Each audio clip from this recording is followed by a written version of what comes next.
Hola a todos, somos Tommy Ro de Viaja con Apina. Este video forma parte de nuestra sección Cruce de Culturas. La idea central es generar un espacio de comparación entre atracciones culturales de distintas partes del mundo para explicarlas a través de los ojos de la otra cultura. En esta entrega vamos a disfrutar de los jardines europeos. En la mayoría de los destinos turísticos, estos grandes espacios verdes forman parte de la lista de atracciones prioritaria, así que sirve mucho poder adentrarnos en sus secretos. Todos los jardines comparten una serie de características que siempre aparecen, más allá de dónde sean. Veamos las principales. En primer lugar, distintas culturas a lo largo de la historia diseñaron jardines porque siempre se reconocieron los beneficios para la salud física y mental de la conexión con la naturaleza.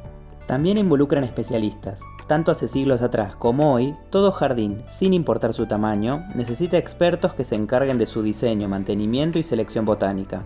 Y tanto en Europa como en Asia, esos oficios gozaban de gran estatus y prestigio. Además, siempre encontraremos agua. Elemento indispensable para la vida y símbolo de plenitud y salud, todos los jardines lo incorporan en por lo menos algún sector de su diseño.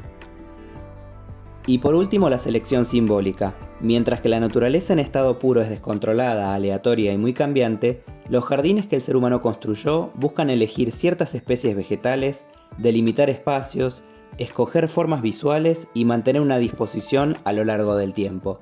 Por eso siempre se dice que todo jardín es una imitación verde, porque busca generar un entorno que se asemeja a la naturaleza, pero es siempre artificial.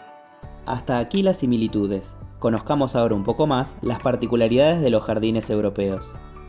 En Europa, los espacios verdes son una novedad de los últimos siglos.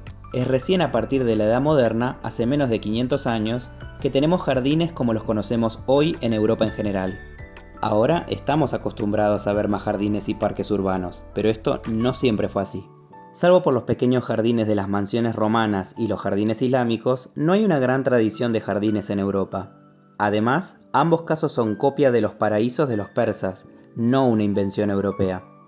Tenemos que esperar hasta el Renacimiento para que las grandes familias de Europa empiecen a diseñar jardines cerca de sus residencias y palacios. Como ahora el ser humano volvía a ser el centro, había un fuerte discurso sobre avanzar sobre la naturaleza para controlarla, civilizarla y domesticarla. Así, los jardines europeos combinan orden con ostentación. Más allá de todo esto, seguramente tengas en mente más de un jardín europeo y reconozcas que no son iguales entre sí. Y tienes razón, con el tiempo surgieron distintos estilos de jardinería.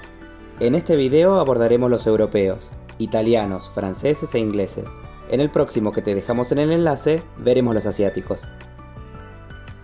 El jardín italiano fue el primero de todos, desde el Renacimiento. Son siempre terrenos relativamente pequeños que se ordenan en parterres con forma de cuadrado o rectángulo, y todo el jardín mantiene principios de simetría. En general abundan fuentes y esculturas entre los espacios verdes o en nichos de arquitectura preparados para ellas, siempre con motivos grecorromanos. En cambio, el jardín francés, también conocido como jardín formal, fue producto del barroco de la Francia del absolutismo. Son los más grandes en tamaño y también se preocupan por la simetría. Pero estos tienen grandes avenidas, los canteros ganan altura hasta formar laberintos y el agua se concentra en amplios canales.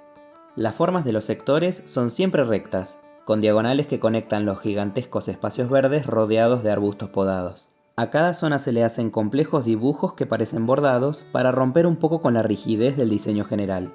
El jardín inglés es el menos artificial de los tres, por eso a veces es apodado informal. Se ajusta mucho más al terreno y permite desniveles, colinas y lagunas. La vegetación crece un poco más libremente y está incluso abarrotada. Son muy comunes los estanques y pequeñas huertas o casitas en los laterales.